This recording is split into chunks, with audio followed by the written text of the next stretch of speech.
Hello, everybody, and welcome to the inaugural episode of the Respawn Creed Team podcast. So, this is a new show where we're going to be talking about a lot of Assassin's Creed related stuff, and the highlights version of the show is going to go up on Machinima Respawn too. So, the show is hosted by myself and EscoBlades. So, hello, Esco. Hey, how you doing? How you doing? Good, good. Okay, and so today we have a pretty killer lineup of guests. I'm pretty excited for it. So, first we have the one and only Shenmue 36. What up? We also have Rainie, who has briefly Hello. emerged from the abyss of game development to join us today. So, Hi. next up we have L3 Legendary 92. Nice to have you here. Hey, nice being here. Awesome. Okay, and finally we have our resident story expert, Sicksteeny or Subject 16 from the Assassin's Creed Wiki. No pressure, no pressure. I forgot everything. Yeah, I know, right? Set you up It's okay, failure. just bring up the webpage. Yeah. Click. It's like, well, just reference the wiki. All right. Okay, so in future episodes, I think we're going to cover a lot of like Revelation stuff. But right now, as you all know, the big news over the past couple of weeks is the announcement of Assassin's Creed 3. So I thought this episode we could talk about like kind of the news that's come out so far, our reactions to it, and maybe some kind of like speculation on what hasn't been announced, including the multiplayer details. So let's start with the settings. So, it's set in the American Revolutionary War. Egypt was rumored before this. I don't know where that really came from, but that was silly. That was a lot of press just kind of jumping on something that wasn't even, as Stephen will probably tell you, wasn't even a clue. No. Anyone Yeah. who paid any attention to the end of Brotherhood, the Da Vinci DLC, and even Revelations would have told you it was never going to go to Egypt ever. right. Yeah, the coordinates actually ended up in New York from the Da Vinci disappearance, right? I think. Yeah. And then that's where they take Desmond, as you see at Yeah. the end of Revelations. So it was Egypt. Feudal Japan has also been kind of a fan favorite Yeah. for like a future AC game. There was some speculation about China because of Xiao Jun in Embers, Embers, yeah. showing Yeah. up in Embers and stuff like that. And so, there was a wide range of theories. The Revolutionary War thing actually got leaked a few weeks before it was actually announced. Actually, Yeah. before it was actually further leaked, I guess you could Yeah. say. So, what do you guys think of the setting? Are you happy with that compared to the other ones? I guess start with Steven. You're the story guy. Well, I have to say it was an unexpected. I had kind of speculated in the past about it, but it had been a brief speculation where I was like, maybe the American Revolution. But then I cast it aside because I think I saw a piece of art in Ubisoft Montreal studio of an assassin during yeah, I the remember Revolution. that. And all the Ubisoft guys are kind of like, oh no, it's only another carte blanche art piece. It's it's nothing to do with that. So all speculation was cast aside then. So I was thinking French Revolution was kind of my understanding of where it was going to go. But I'm happy now that it's not taken on the path of a kind of an American patriot side of it. It's kind of a mix up of the American Indian. Yeah. So it's from a different perspective, which Ubisoft does really well. So it's always an odd take on a big event. So I'm more than happy to explore that through different eyes. It's not even strictly the Native American perspective either. Even though I think he grows up in it, but he's also Yeah. half English as well, Yeah. Yeah, right? And so he's kind of outside the conflict and not really a part of any one side. Almost, it's Yeah. kind of, which is I think what you would need for, that kind of protagonist for the game.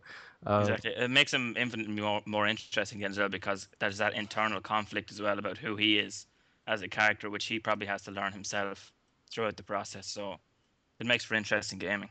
It sets it up very nicely actually because as we know, Corey May is a master of the art of storytelling, and Connor's sort of like almost duality in terms of his roots is Yeah. half English, half Native American, and then of course being in the right smack bang in the middle of this war where Yeah. we still don't even know who's sort of like on the good side and not, the Templars and we guess the assassins. You're not even there's still that moral gray area that both of these parties kind of Yeah.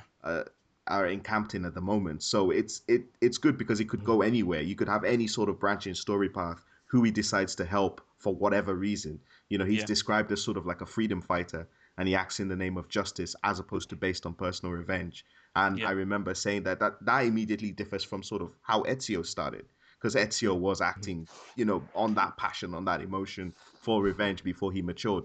So yeah, I think it sets it up very nicely because again, the American Revolution itself as a time period, there's a lot of people say, oh, it doesn't have the romance of the Renaissance and all those time periods, but there's a lot of lore Mhm. and a lot of it does stir up a lot of emotion in terms of patriotism and stuff. And even if you know your history, it's still a good. This is going to be a great way to. Obviously, they're going Yeah. to take some artistic license, but it's still a great way to sort of look at that time period.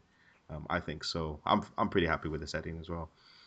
Yeah, for Yeah. sure. Like you never see a game none that I can think of anyway that take place during the American Revolution. Yeah, And for Assassin's Creed to be Yes. doing this, I think it's really awesome and it's really innovative too.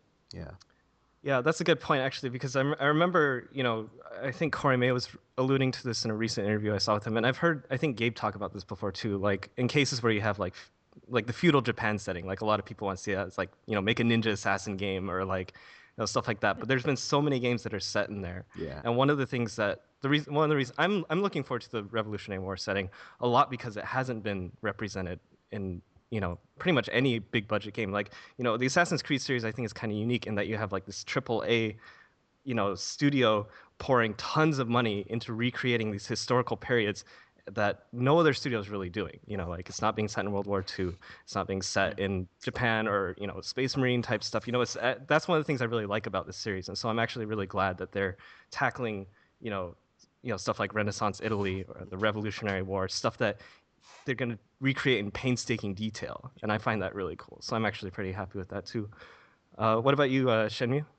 What do you I'm think about it? actually I'm actually pretty excited about the era myself. I really enjoyed that period of history when I was in school and such, learning about it and all the history stuff. But what really piques my interest even more than just the era itself is the fact that it's not really the focus. It's from what I read in the Game Informer article is it's going to be more focused on assassins against Templars Hmm. and whatever he needs to do to in to create that conflict. And basically the war is just a backdrop to it. yeah, Yes, And exactly. I just see that whole multiple things happening all at once is quite interesting.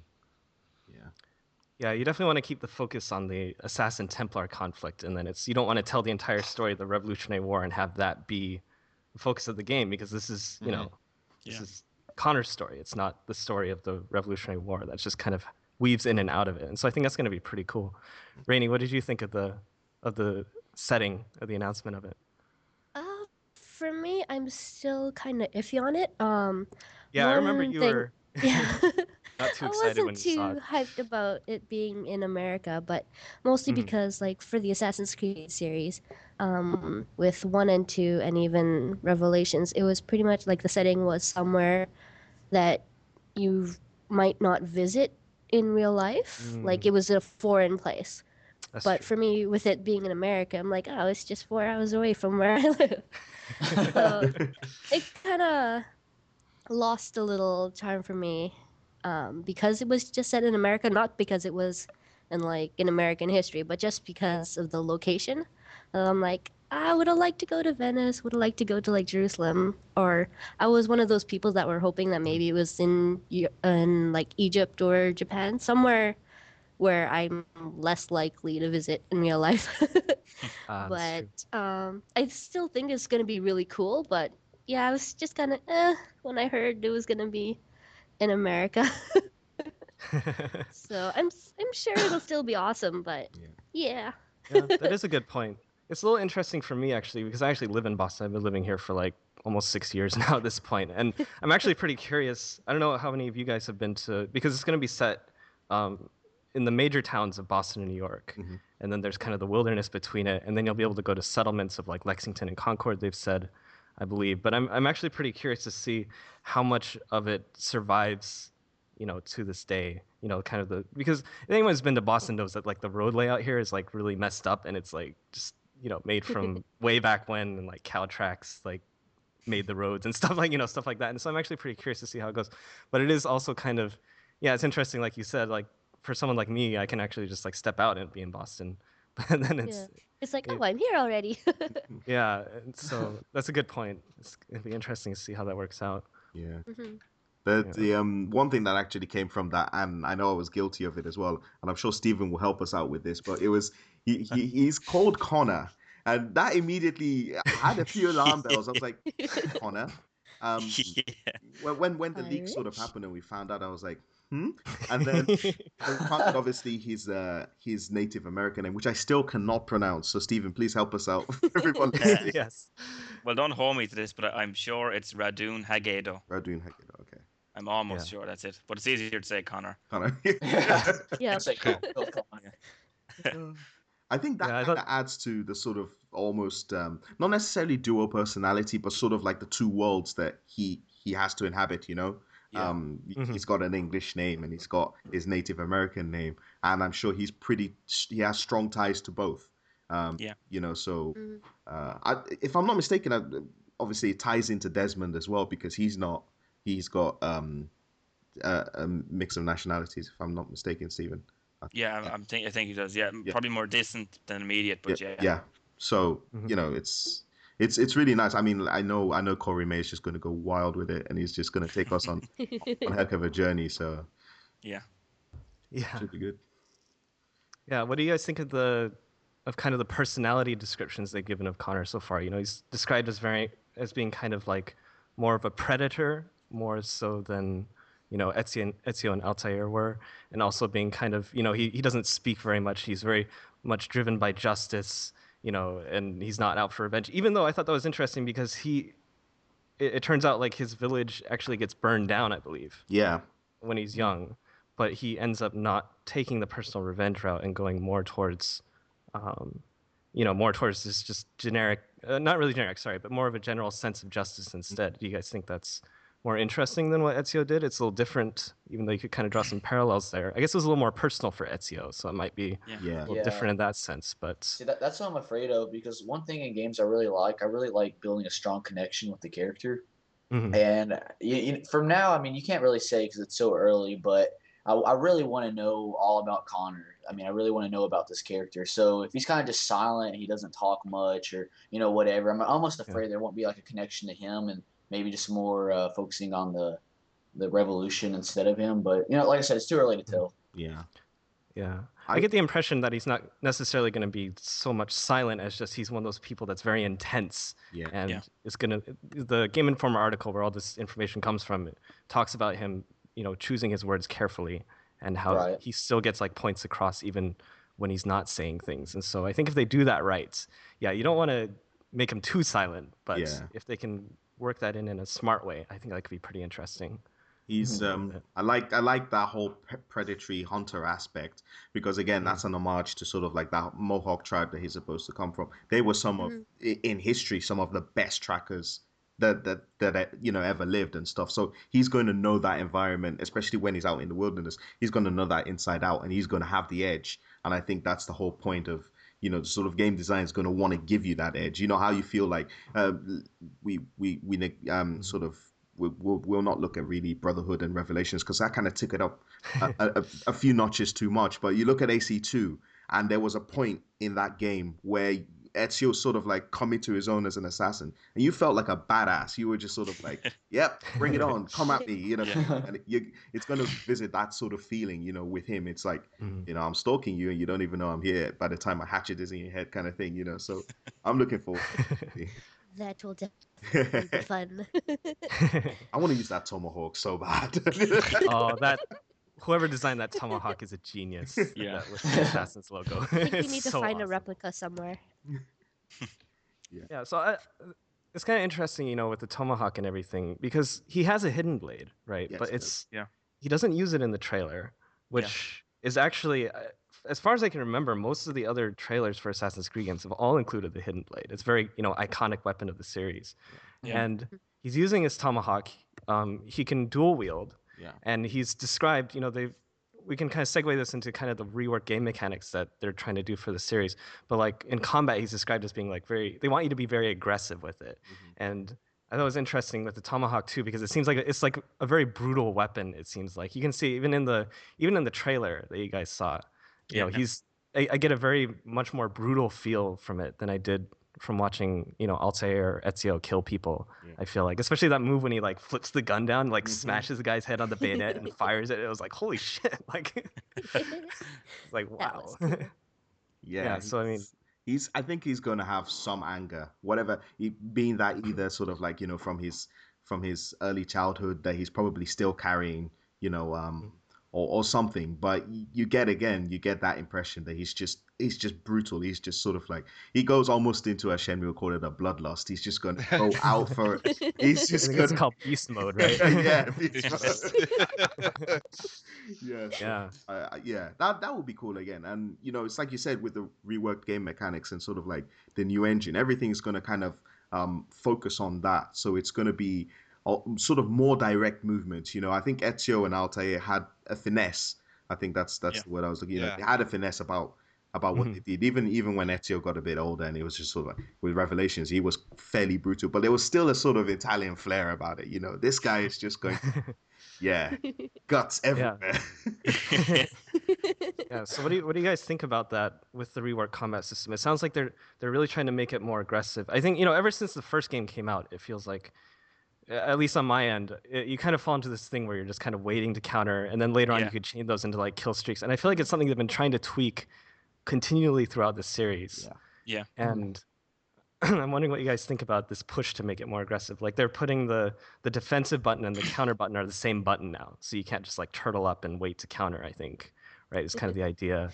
And so, do you think that's the right move to go forward with this? I kind of think it's going to be it's obviously a risk that they're taking, changing it up and everything, but it seems like they want it to focus more on you have to evolve to the situation, and I like that idea, because I mean, being that he's a detached character, and based on what we see his combat is purely brutal. He doesn't have a finesse. He has one mission: get the job done. He doesn't really seem to have much of a value for criminals or tyrants or whatever. Mhm. But with the combat system, I think that's what they needed to do for a character like him, being as Yeah. brutal and destructive as he probably is going to be. Yeah. Mm. Yeah. Well, I think it's kind of a reflection of who he is as a character. He seems like a composed guy, but I think, like Esco said a minute ago, that when the combat comes about, that's when his passion is unleashed. Mhm. But the Yeah. the new reworked game mechanics for the combat, I think, is going to be almost like making combat into a dance, like a free flow Yeah. of attacks or whatever. Because even if thinking about Revelations, even though the combat was vastly improved from previous games, if you were in a fight with a few Janissaries, like, there's no Oh, way God. you're going to use up all your medicine. Like, you know what I mean? Regardless of how good it was, I but hated that kind those of guys. that kind of free flow that you can kind of go from one to another with less effort or with kind of more skill, Yeah. kind of is a great leap forward, I think. Yeah. In an ideal world, I'd love them to fuse, the combat mechanics from the Batman games, with Assassin's Creed in some way that it was balanced, so it's not overpowered. Because again, it's kind of like the same thing. You have this person who's at the peak of their, of their physical prowess, and Yeah. they can take on multiple assailants at once. But I love that free flow aspect of the Batman games. And if that's, even if Agreed. it is in future Assassin's Creed games, if there's some way that could, you never know, Assassin's Creed 3 could be a bit more like that. But you mentioned the word free flow, and I immediately brought that up, because that was near perfect for me. It's a sort of like, you have to think about what it is you're doing. So it's not easy. You can't just spam buttons because you're not Yeah. going to do it. You have to think about what you're doing a few moves in advance, and you're already planning what it is you want to do. And Well, I think in the Game Informer article, it also said that if Connor has a target and there's, say, 15 guards blocking the target, it's not a matter of taking out those 15 guys before getting to your target. That new kind of leap forward in the combat mechanics lets you kind of navigate your way the easiest path through the guards to kill your target and then leave again. It's not Connor's a guy of strategy now, where he'll take the easiest way to his target and get the goal achieved and then leave again. It's not a matter of beasting it out against all these guys. So Right. Great. Yeah. Yeah. That I sounds mean, great. So, go ahead. yeah, I was going to ask people, because we saw the trailer, and we'll get to sort of like the actual reaction to the trailer in a bit. But Ubisoft have made a big mention of the new engine, the AnvilNext, and one of the things that's Yeah. already been brought up is the ability to sort of render more in the way of sort of like environments and actual characters at the same Yeah. time. I mean, Yeah, they said 2,000 up to 2,000, I believe. yeah, Characters to have these large scale battles, whereas large scale, before it was yeah. capped at around 100, I think they said, which Yeah. I think is going to be. I That's can't gonna wait be to see so that in many action. I have people high on the hopes for that. screen. Yeah. I'd very much like to get Rainie's opinion on that because I mean you're currently right in the middle of game development. I mean what did Yeah. that say to you when you heard about that? Basically, like, holy shit. That's a lot. That's a lot of characters and models to have on the same screen Yeah. at one time. Like in our game that we're making right now, we're having issues with frame rate already with just one character and a whole bunch of environmental assets. Imagine having or thousand characters walking around, all probably pretty high poly. I'm like, wow. Yeah. Can't wait to see how this works. Do you think and this I don't know a few people have mentioned this of course and when I've spoken to some journalists as well, but do you think maybe this is either a prelude to or should have been waited for next gen? Do you think the current, I mean, well, obviously the current gen systems are going to be able to handle it, but do you think this is something Mhm. that maybe, kind of like, how the UDK continuously is improved and stuff? And I think AnvilNext Mhm. is actually going to be licensed out to people now. Oh, sweet. Yeah, I heard about that for like 3 years or something. I didn't 100% read up on it, but I did see that the licensing agreement. But do you think that's something that maybe should have been waited for the next gen consoles? Maybe like AC3 or at least the new engine could have been unveiled with the next Xbox that has like considerably more power to eke out, and then they could have done a lot more with it. Or do you think this is just sort of like testing the water and they're like, okay, boom, next time this is what we're gonna do? Yeah. Well, I think this is more like a testing Hmm. thing to see if like consoles and stuff can actually handle it. Yeah, Because that is a lot it to is. render on one screen at a time. So, but then hey, if it works fine on these current gen consoles, then it's Yeah. gonna work great on the next gen. Mhm. Because I'm they're sure. Yeah. just gonna get better. So I'm sure there'll be things they learn in developing the new engine that'll carry it over yeah. to anything they do for the next gen consoles. I did think this was interesting though that they seem to be putting a lot of effort into building like this new engine, and I had always kind of assumed that okay, we know this is going to that Assassin's Creed 3 is going to conclude Desmond's story, right? Hmm. And they've said that they're going to move away from the yearly release model Yeah. after this game, and so I can't really imagine it being any other way other than they're going to wrap up the current arc with this game, and then the next time we see Assassin's Creed, I can't imagine it being on the current generation consoles. Yeah. Like, Yeah, it's probably gonna be on the starting a next. whole new storyline. Like, if they're not going to release it in 2013, there's no way they're going to release like the start of a new arc like in 2014 Yeah. on Xbox 360 Yeah. or something. Yeah. And so I thought it was kind of interesting that they're putting so much effort into. I guess it's fitting since it's the conclusion of this kind of series to kind of go out with a bang. But the new engine sounds really ambitious. I was actually curious to hear Shenmue's thoughts on this actually, because I know you were. I think we've seen the Anvil engine kind of. It's kind of been, they kind of propped it up a little with like stuff here and there, like they redid the facial animation stuff for Revelations, but I think it was really starting to show its age. And I know Shenmue, you've specifically not been a little unhappy with that, right? Uh, yeah, I mean, if they say they're upgrading it or making a new version, I'm all for that, And like Rainey was saying, 1,000 guys on the screen is ridiculous to think about. And if they can say in an article that they can do that, then I mean, hopefully it'll work like they say it's going to. I mean, I'm just like the rest of everybody. I'm excited. I want to see a good game.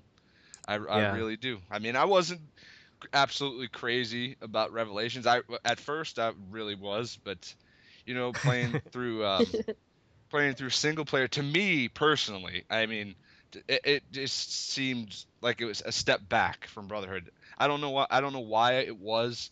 I had a lot of glitchiness with just the single player, with Yeah. fights. It seemed like Brotherhood was more fluid. I don't know why that was for me in particular, but that's the way I saw it. Yeah, yeah.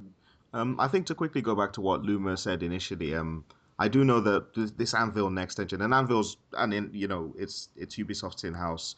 They built it, when they started with Assassin's Creed, and I know a lot of other franchises, and definitely one myself in L3, and I'm sure a few of you are probably looking forward to as well. Patriots is going to be using AnvilNext as well, so they have time with a lot of these franchises coming in between AC3 and whatever the next Assassin's Creed is to tweak it and test it out and see how it runs with even current gen and next gen consoles.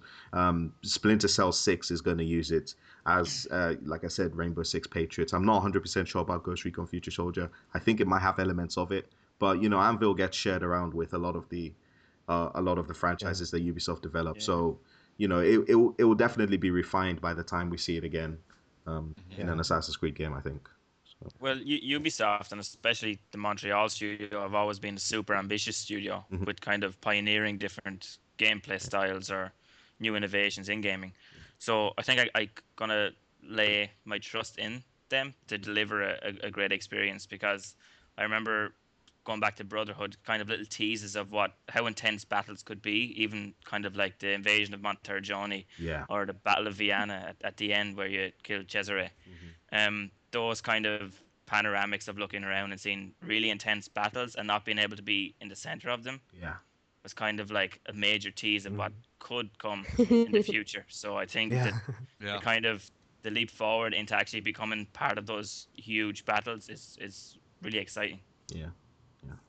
Yeah, I think it'll be really interesting. I mean, right now it's mostly kind of just they're talking a lot about the new engine, and so I'm very curious to see how it actually pans out, if it kind of lives up to what they're describing in all these previews and stuff. Actually, and so this was something I wanted to talk about with the trailer. If we kind of move on to the trailer that came out, and I didn't really realize this right away, but Esco, you can correct me if I'm wrong, but that's actually rendered with the new engine, isn't it? That is 100% rendered with the new engine. So normally with trailers, if you're going the CGI route, you can pre-render it with something else and then have elements of that whatever engine it is you're using, depending on what sort of tools that you want to use. So you have it pre-rendered and then you sort of like base it down with the engine. Whereas this is actually in engine assets. So everything you see there is what the engine can produce and probably will produce in some shape or form. Obviously, the polygons will be different and sort of like the cell shading will be different and stuff, but that is 100% in-engine assets, that trailer.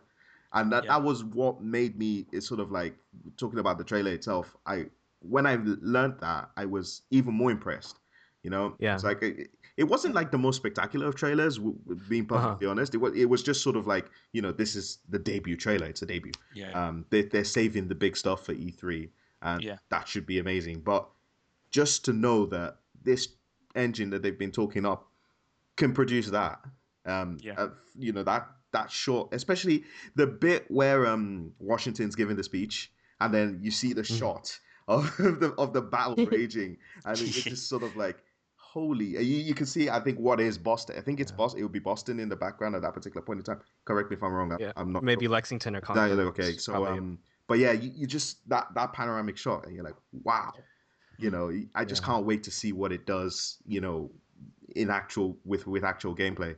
So, but yeah, the trailer impressed me to that point, at least, knowing, what took to make it.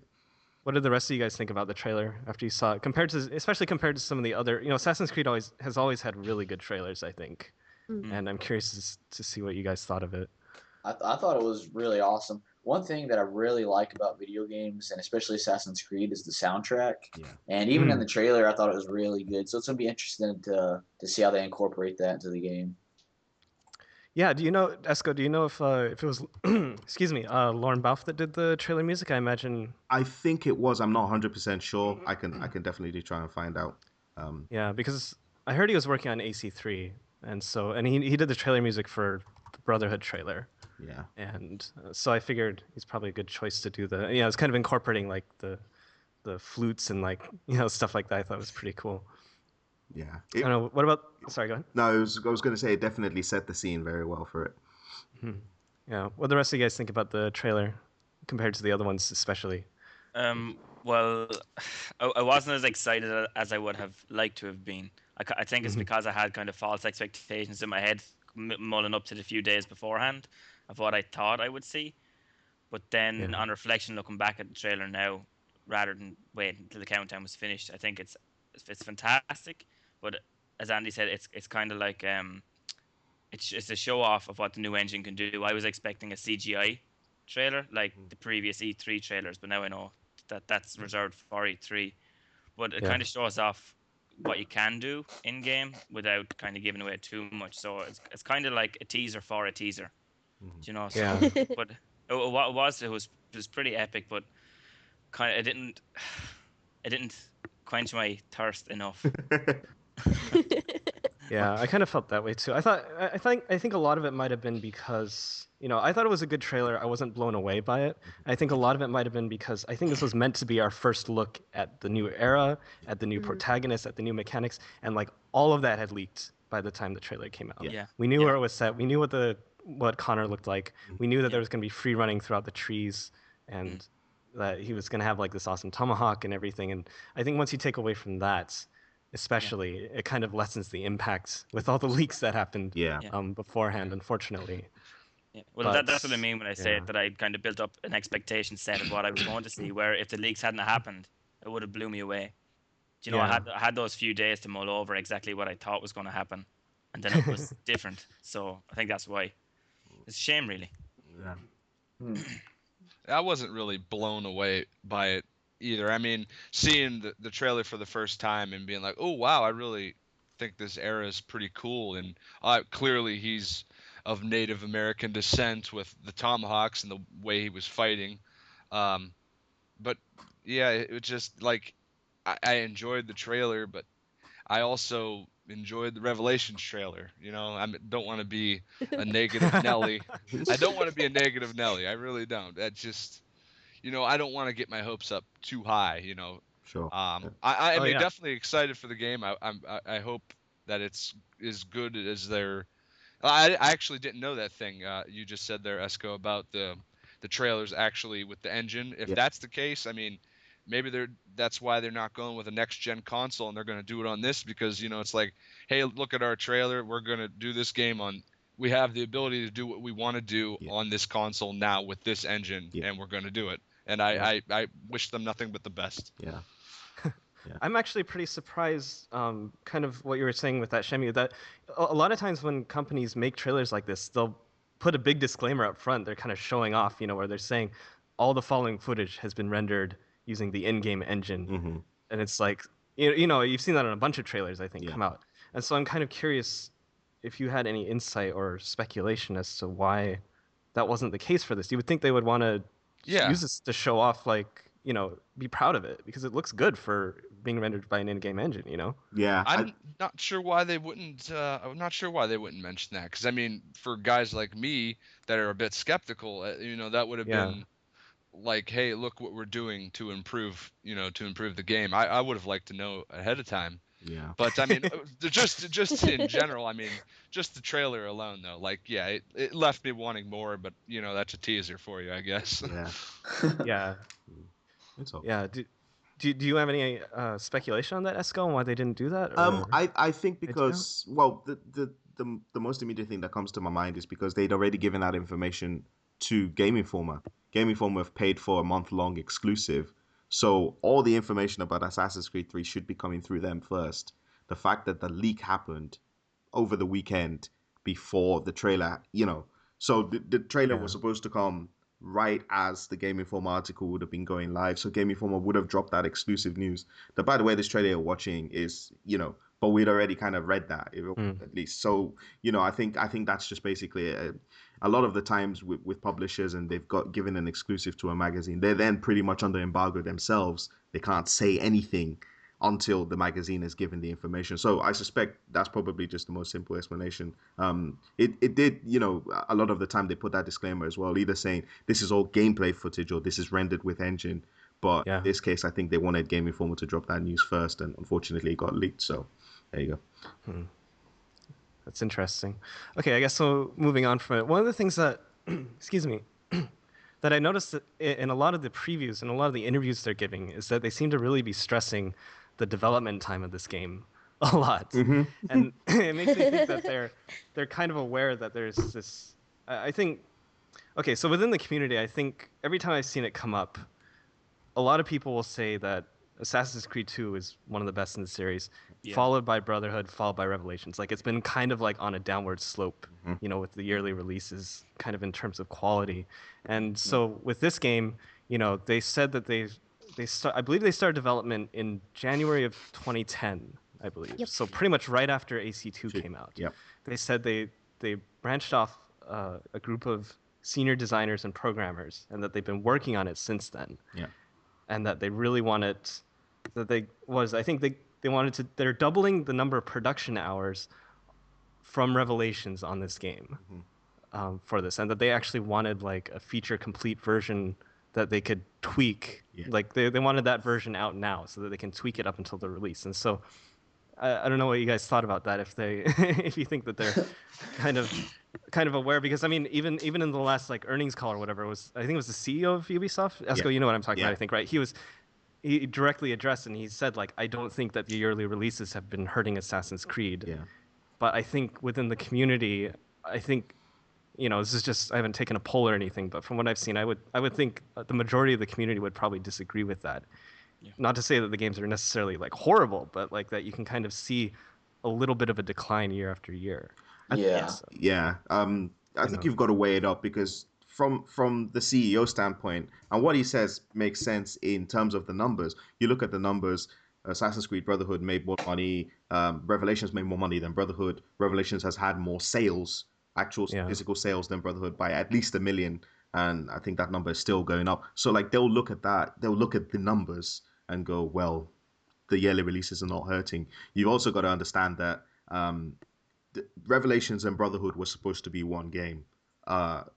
Marketing decisions, amongst other things, to give that core design team that left after AC2 to focus on AC3 some time to get everything right with regards to the engine and regards to the setting and what they wanted to do, working together with Corey May and people like that. So,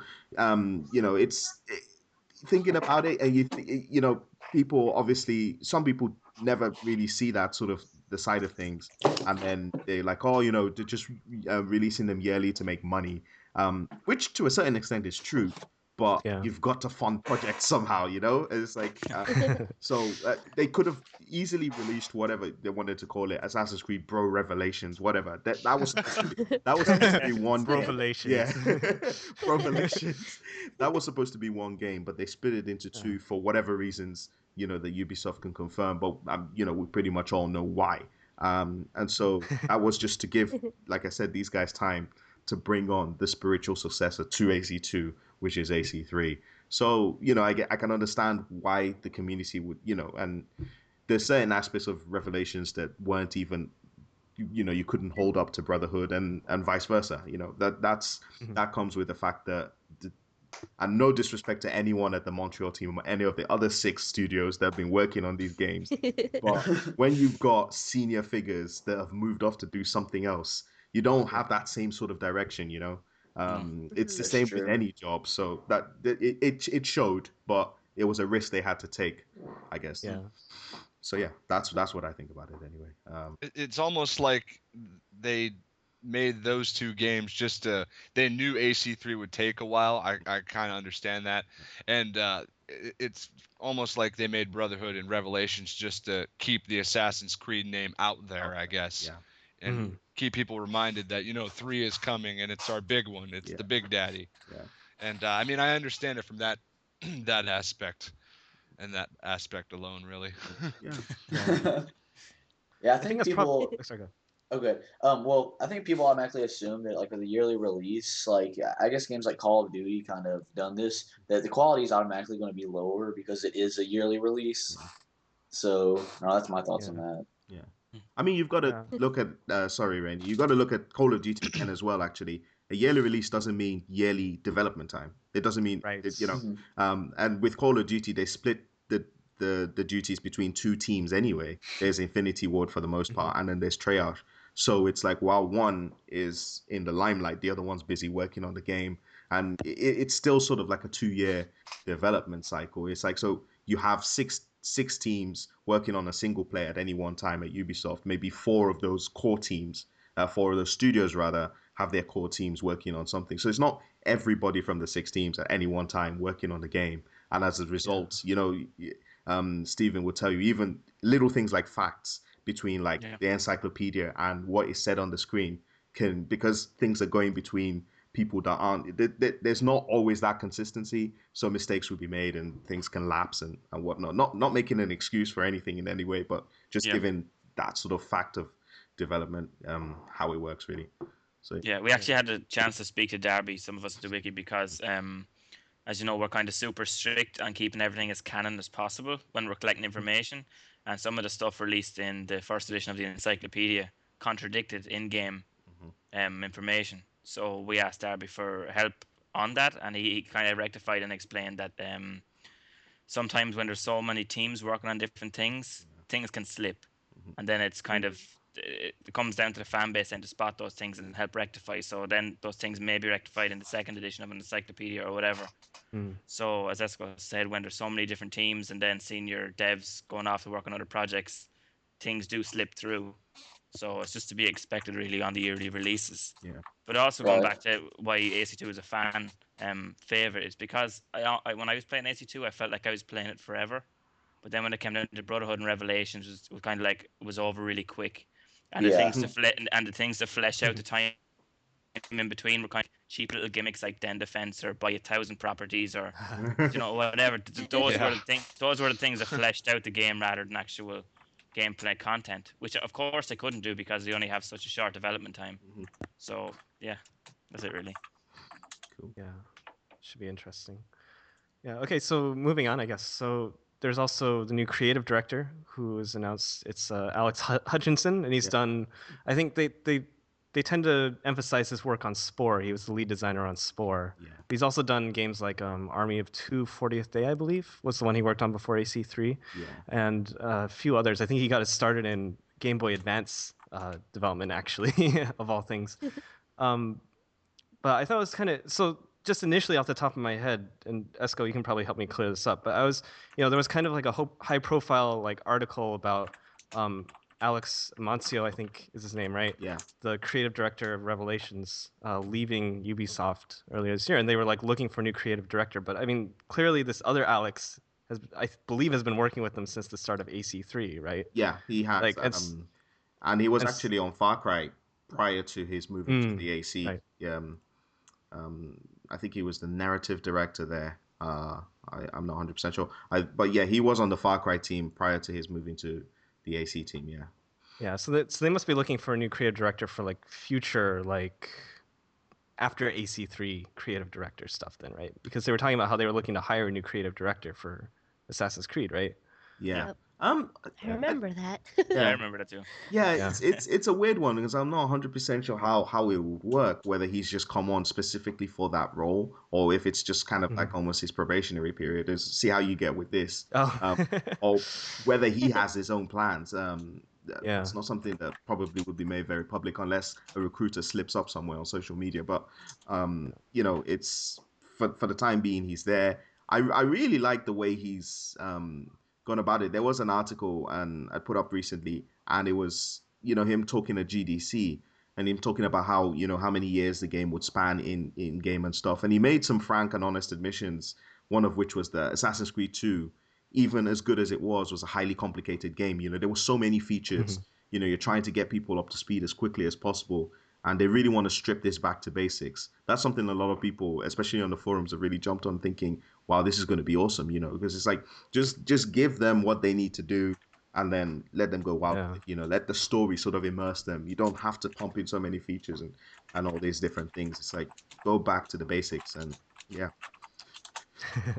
Yeah. Do the rest of you guys have an opinion of the new creative director? What do you think so far? If you've seen anything of what he says. I was a big fan of the Army of Two game, actually. The 40th Day was actually one of my more favorite ones to play. The story was well told, and I mean, I don't know what else to say. I was a fan of it, and if I enjoy this game as much as that one, that's a good thing. Yeah. I think he's. Sorry, go ahead, Steven.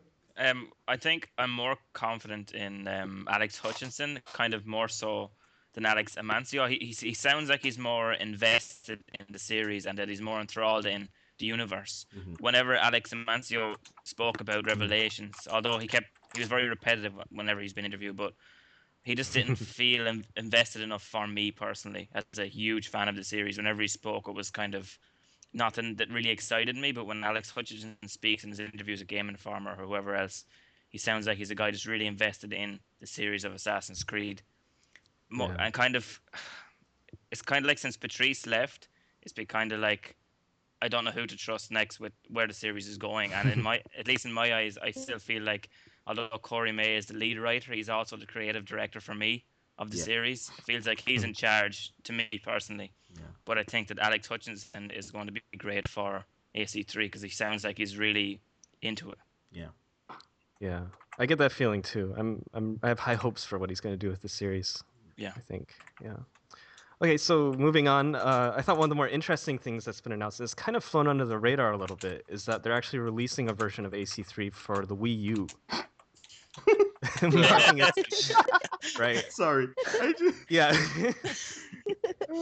So I thought, maybe we could talk a little bit. It's like, well, now that Nintendo's been brought, kicking and screaming into the HD era, what you guys thought about that? If you thought, do you think it's going to be just kind of like a gimmick? Okay, so the biggest, unique thing about the Wii U is its controller, right? It's basically like kind of like an iPad shoved in a controller. And if you think that they would do anything interesting with that, or if it's just going to end up possibly being like just like, oh, here's a map like in your hands as you play the game normally or what? Like, does this excite you at all, or do you have any interesting thoughts about where this might go? I'll put it this way. I think Nintendo have lost their way a little, well, a lot.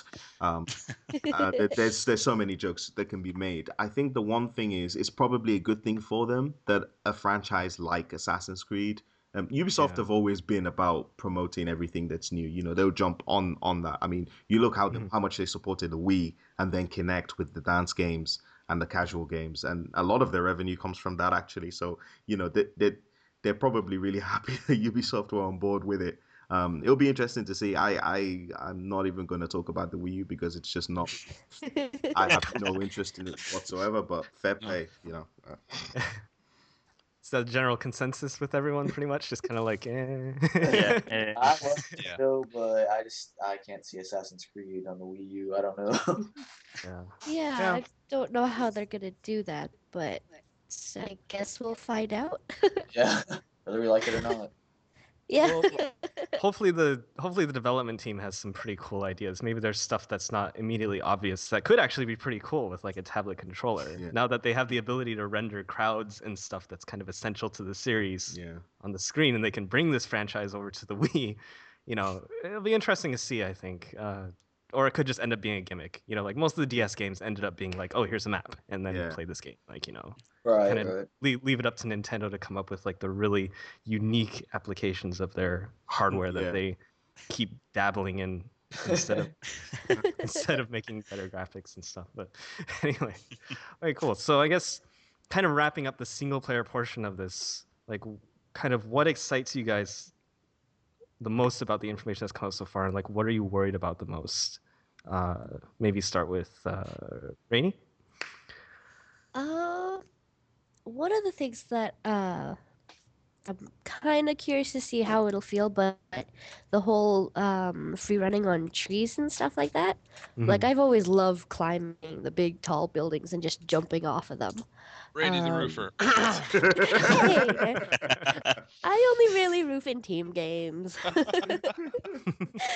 But yeah, like that was always one of my favorite things to do in the single player, is just to go find the tallest building, go up, and then jump off of it. With most of the, I guess, the free running happening in the frontier with all the trees and mountains and stuff like that, I'm gonna have to see how that feels, if it's still as fun as climbing up buildings and stuff like that. Yeah. So that's the thing I'm a little iffy on, because I don't know how big they're gonna, how tall they're gonna make those trees, or if you're gonna be climbing mountains. But yeah, hopefully it's still as fun. They did mention that you would be climbing a lot of cliff faces, and that you would have these like 100-year-old like gigantic trees to climb as well. And so I think that would be kind of cool to see in that aspect. But yeah, I'm really looking forward. You get a tease of it in the trailer of how that free running is going to work, and it looks pretty cool. It does. But I'm really curious to see what it looks like when you have just this open forest in front of you, and then it's do just they like still have hay bales that you fall into, or are they gonna change it up? probably Maybe in the snow cities. piles. Snow Horse piles. troughs. Yeah. So, how about you, Shenmue? What are you specifically worried about with this game? Would you say the most? I know there's a lot of iffy stuff that hasn't come to light yet about what's going to happen with this game. There isn't a ton of things, revealed yet, not till E3, as Esco had said earlier, obviously. But I wouldn't. What I'm excited about is I think AC needed this kind of, not necessarily a reboot, but more of an evolution as to what this is, the free running with the trees and the evolution in combat. And I really think the series needed that, and the new era, new character. I see it being a positive thing. I really do. The only thing that worries me is possibly the it not working, because it's a risk that they're taking. It's a big risk, but the best rewards are from big risks. So I'd say go for it. Yeah. Mhm. Yeah. L3, what about Steven or Esco? Yeah. Well, I'm gonna kind of speak more about my reservations because I don't want to get prematurely too excited about things until until they're revealed, at least at E3. I kind of obviously the obvious things I'm looking forward to, like getting to know a new character and getting to play the new engine and a new scene and whatever else. But I'm kind of worried about maybe the Desmond side of it, because I personally, as a lover of the series, I'm still not totally invested in Desmond as a character. And I think that unless there's a lot more gameplay on his behalf, especially as it's his closure in AC3, that it might not be done in the most appropriate way, which will leave fans lacking.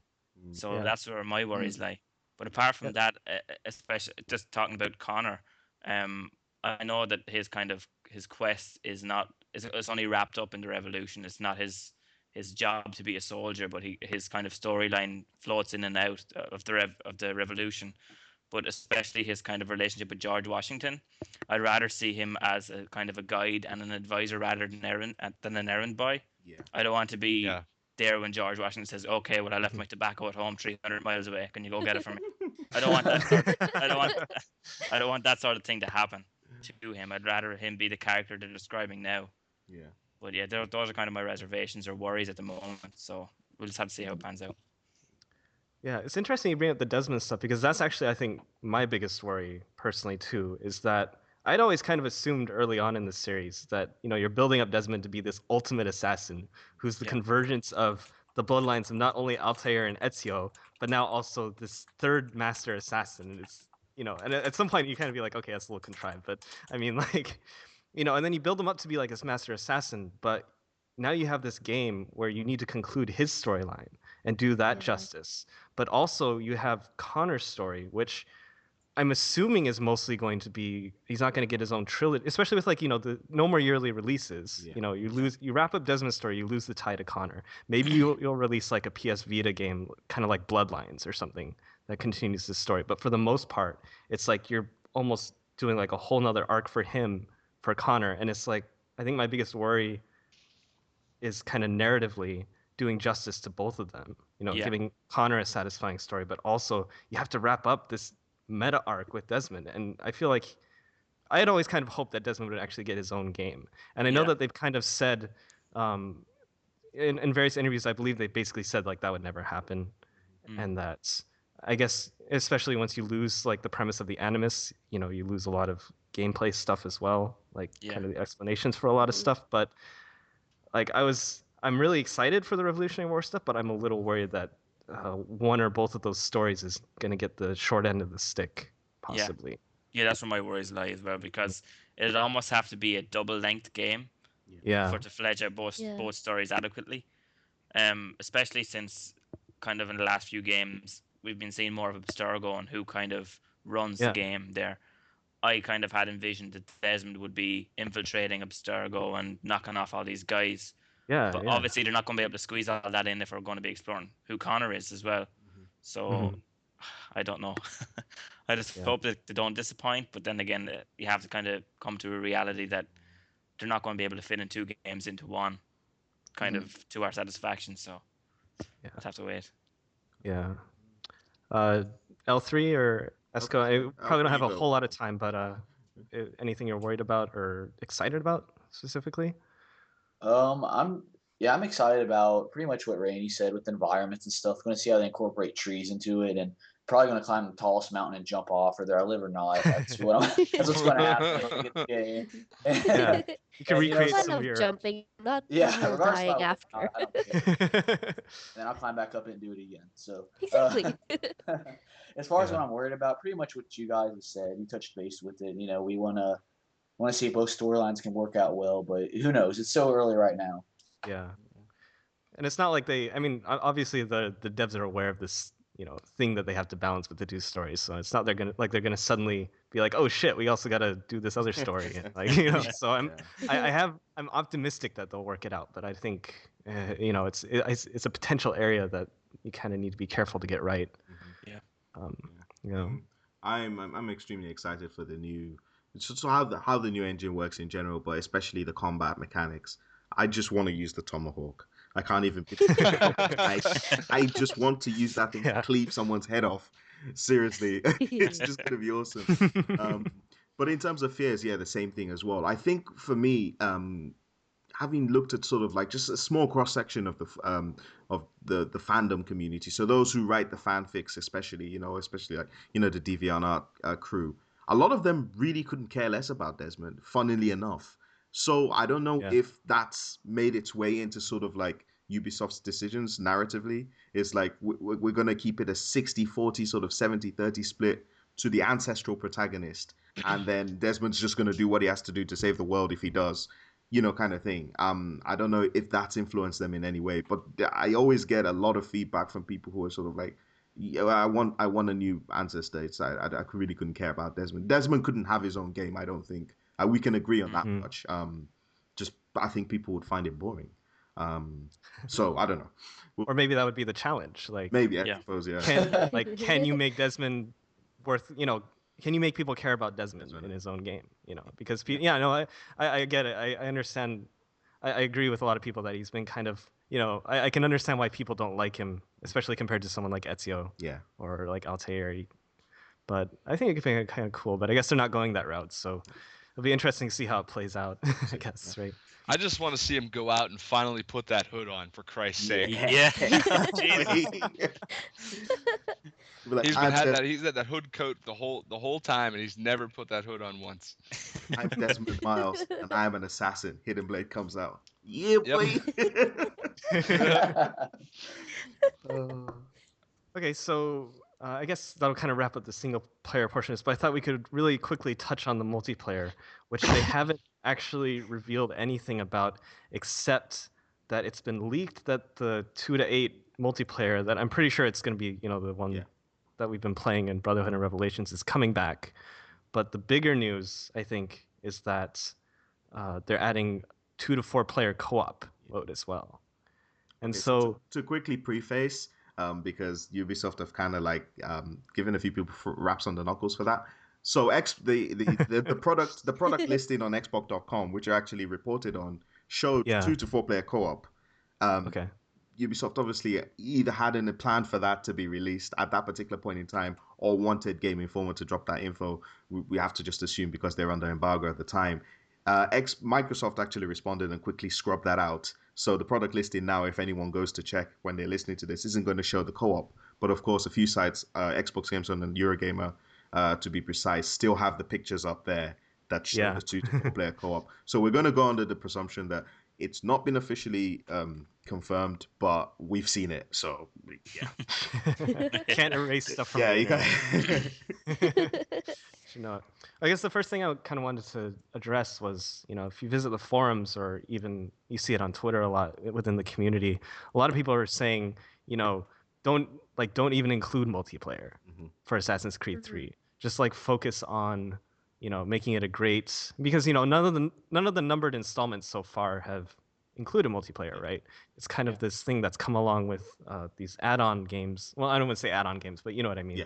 Like Yeah. the add-on stories to Ezio with Brotherhood and Revelations. And so if you're gonna make it kind of a return to form of, they're stripping out Den Defense, which I think everybody's happy about. That's one of the things I'm probably, most excited about with AC3 is that they're kind of stripping out some of the stuff that's kind of just been tacked on to this gameplay stuff, and instead they're Yeah, yeah. revisiting the core mechanics and making them interesting. And so the question is, would it make sense to take out multiplayer and then just kind of like focus on the single player? Although I don't know if I really agree with that, because it's not like I don't think they would put the ACIII people like and say, okay, now work on this like single player mission. I don't think it's like how it would really split out. But what do you guys think? Like, Personally, this is going to come as quite the surprise to a lot of people, but I'd rather they didn't have multiplayer in AC3. As much as obviously, as much as I've enjoyed playing multiplayer when it's worked, I'd rather AC3 was just a purely single player game. Just because I think if you're going to go back to basics, if you're stripping back to basics, and you're going to have a spiritual successor to AC2, numbered installment shouldn't have the add-ons. That's just personally what I feel, but. Yeah, I feel the exact same way. I mean, if it didn't have a multiplayer, I'd sleep just fine. Right. Shenmue, what do you think? I'm kind of in the middle on that, actually. Yeah. Like L3 said, I wouldn't lose sleep if they didn't put multiplayer in. But at the same time, even though I've openly voiced my opinion about how it cannot, sometimes it will piss you off or not work or whatever, I overall enjoy it, and I always have, and that's why I always go back to it, because it's original, and it's nothing. There's nothing like it, and that's the reason I started playing Brotherhood. That's the reason I continually fight through Revelations, because at the heart of the problem, at the end of the day, I still love playing the multiplayer. I do, and if they could, get it working, I would love to see it come back. But if they don't feel they can, then don't force it. Yeah, it's kind of interesting, right? There's kind of like two.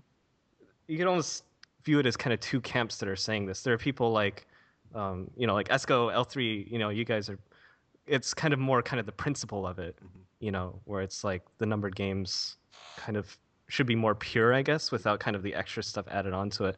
And then there are other people, I think, especially a lot of the people on the Ubisoft forums, that are just like, fix the game you currently have. Like, they think it's, after Revelations came out, I think everybody can agree that the multiplayer for Revelations was way buggier than Brotherhood when it came out. Like, no question at all.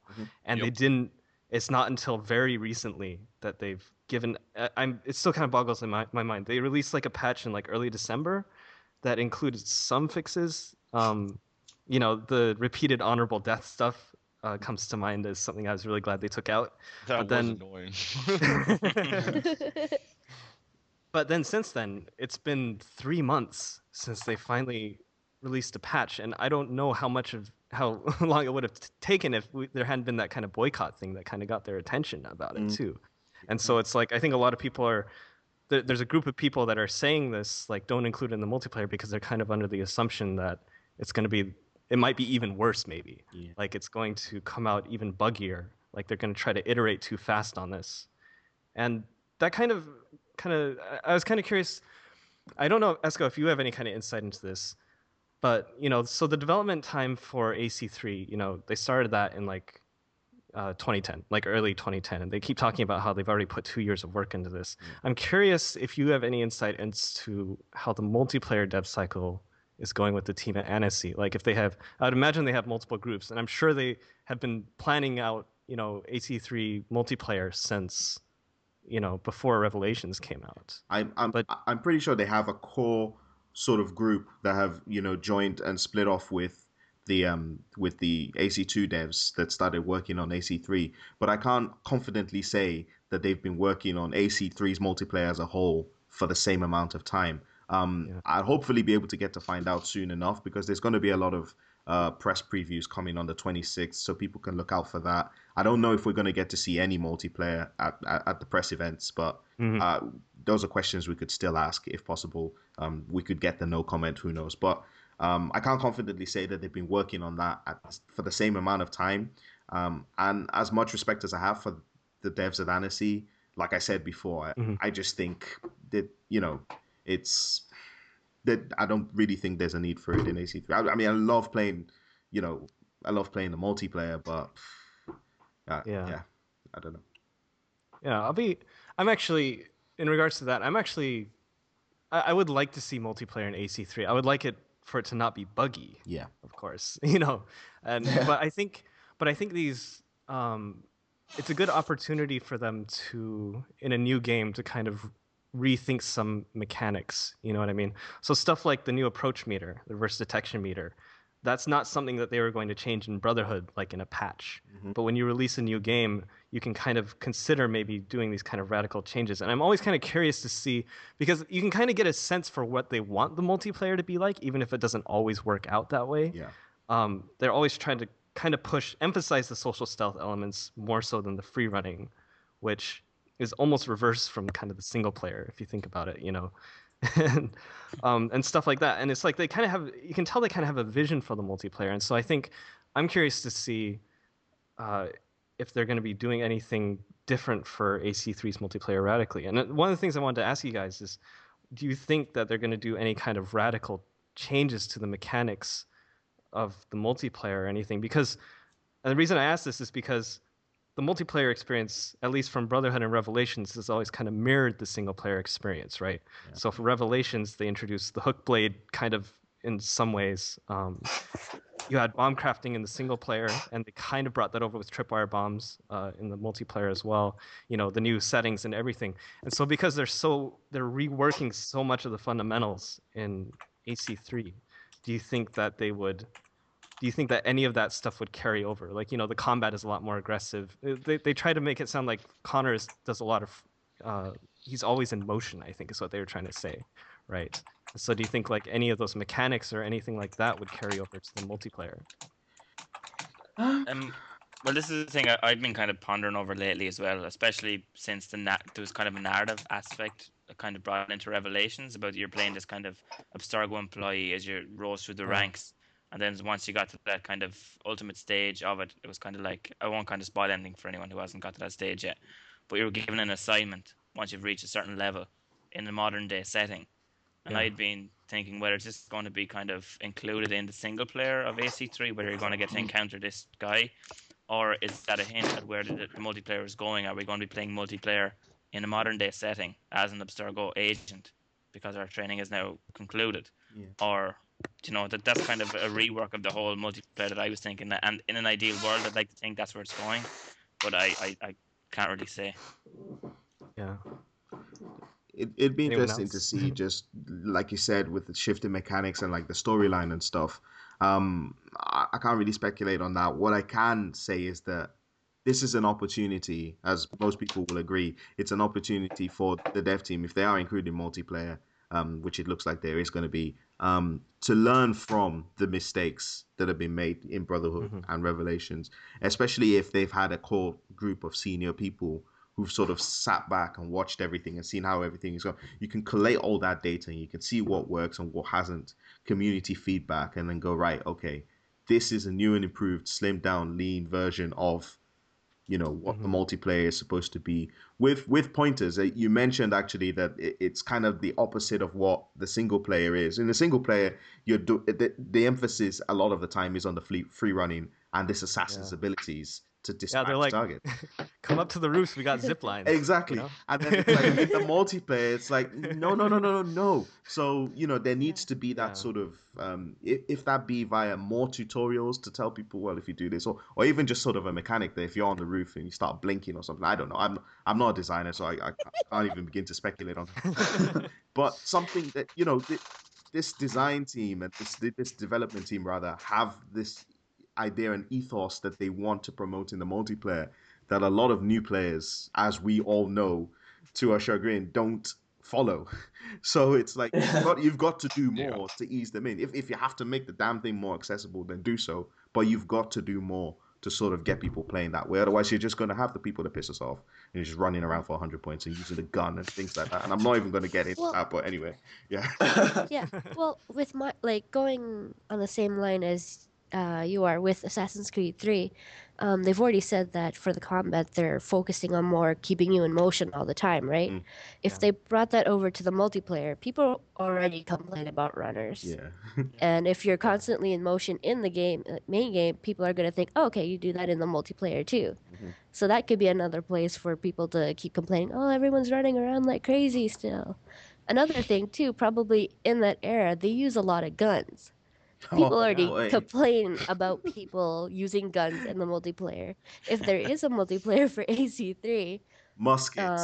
I would Yeah. yeah, there's like. gonna Get there's shot with gonna a be musket probably more guns. So or a that's like cannon. two things that those are two things that would worry me if they actually did put multiplayer and try to make it coincide with the single player is the guns and running. Those are two things people really hate right now, but still Rip- Or they should just that make the could be multiplayer something. races, like where all the characters you just race to one point.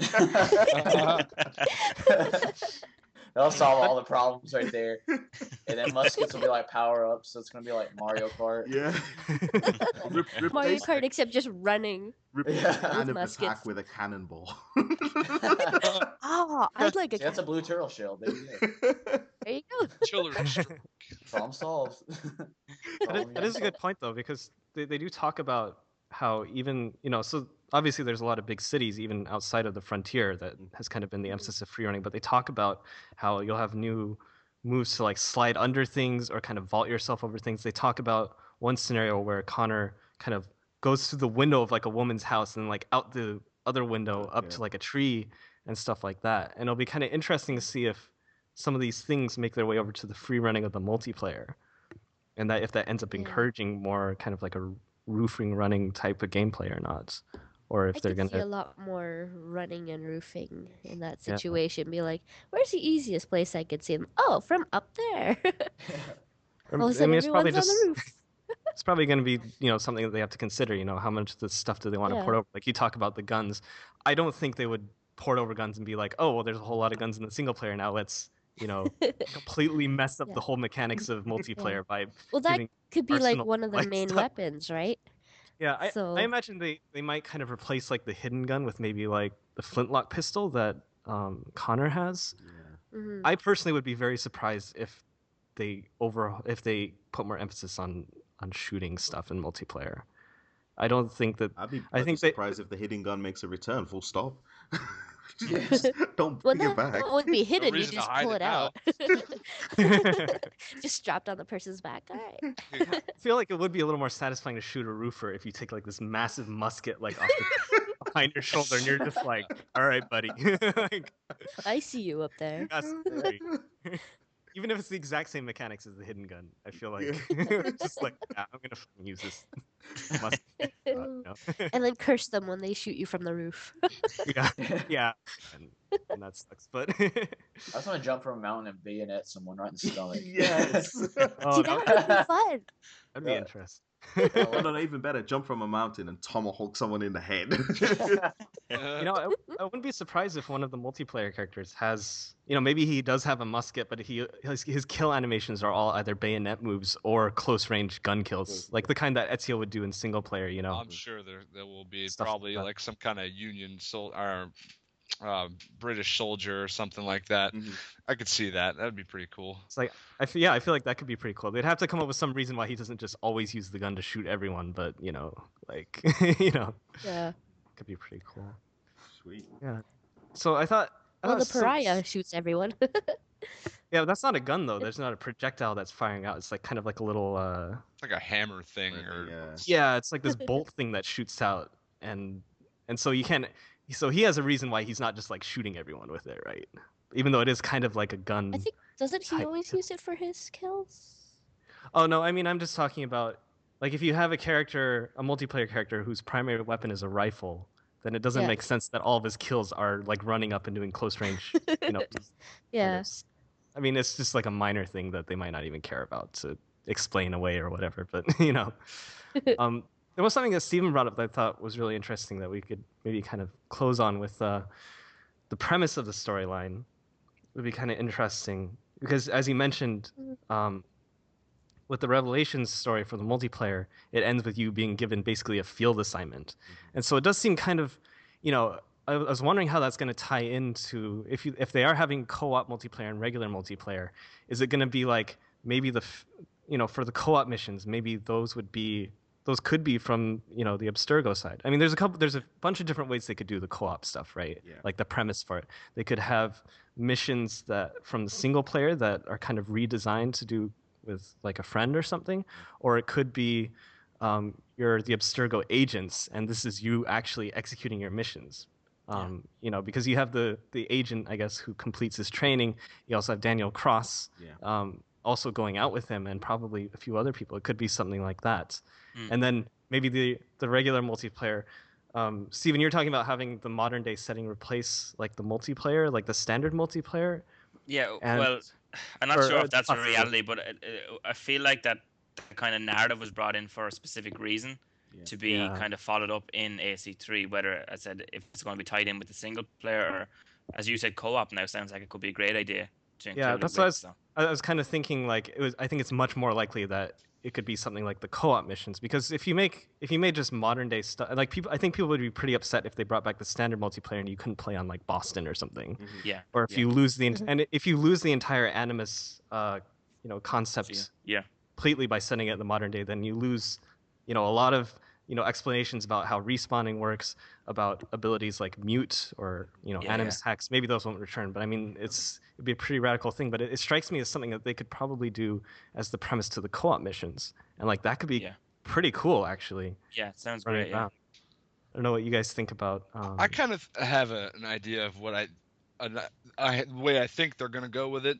In my theory, it's either going to be the co-op missions are either going to be kind of like in Modern Warfare 2, where the spec ops missions, where you would have an objective to do with a friend or a couple people, like maybe an assassination, or on either the assassin or the Templar side, something like that.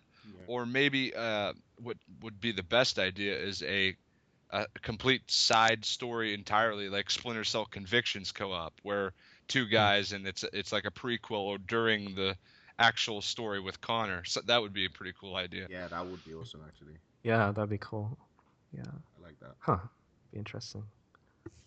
Anyone else have any opinions about the premise of this or how the mechanics would work? I do like Shemu's idea.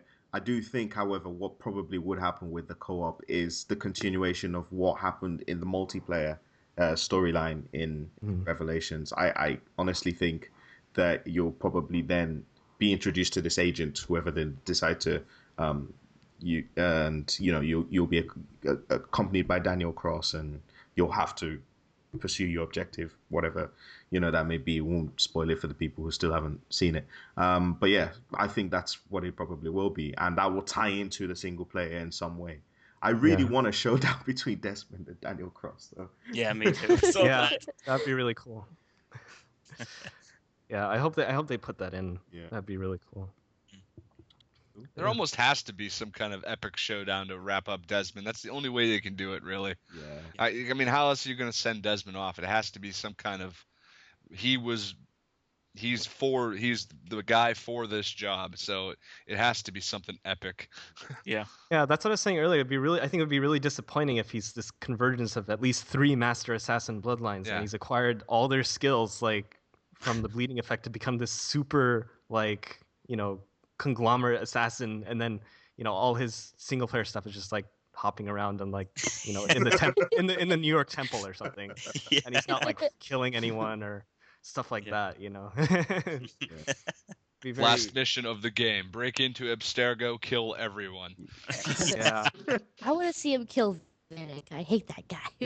Oh yeah, Vidic's I thought it was always kind of interesting. They always like to emphasize that the Templars have just as noble goals as the assassins. Like they think they're saving the world, and they keep trying to say like we really want to blur the lines between who's right and who's wrong with the assassins and Templars. But then I think part of the problem that doesn't really resonate for me a lot is because like a lot of the face of the Templars that you see in these games are almost like Vidic might as well have a mustache that he can twirl like every time he talks about keeping Desmond or Subject 16 in the Animus too long, and he's all this stuff like that. You know what I mean? It's kind of like, Well, maybe that's part of the plan, because again, if for those who played the Lost Archive DLC and those who didn't, you kind of get a little bit of a sense of what they were trying to do in blurring these lines.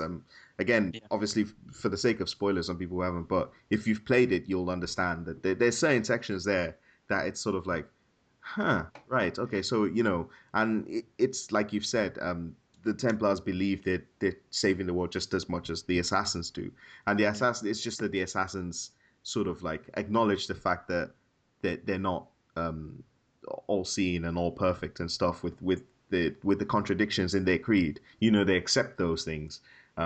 Whereas the Templars are sort of like, there has to be order and there has to be that. So it kind of seems like it's evil, but even in this game, they've said not everything's as clear cut as you think that it's going to be. So it's not like the Americans are the Assassins and the British are the Templars, or vice versa. Yeah, exactly. Yeah, so yeah, should be good. Yeah, but even in, say, the likes of some of the voiceovers in the Black Room and Revelations, where you hear William Miles talk a bit, his character is kind of brought in as this kind of, his goals seem a bit warped. Mm-hmm. Like he has kind of like a personality that you really can't trust, and that's obviously for a legitimate reason to happen. Probably ACIII as well. That kind of the graying period where the Assassins aren't the good guys and the Templars aren't the bad guys. Yeah. So you've got these characters on both sides that maybe you can trust this guy and maybe you can't. Even though he's Desmond's father, I personally still don't trust him. Mm-hmm. So I think that's all for a reason. Yeah.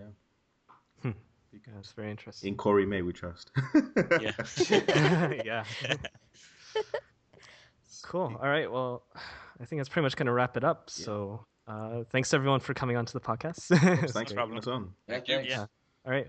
Thanks everyone who's listened to the show. I hope you guys enjoyed it. So be sure to check us all out on like our YouTube channels, various social media stuff. You can find us if you're interested. We'll put links to all that in the description of the video, so you can go check that out. And I guess until next time, we'll see you. Bye-bye. Bye, guys. Later.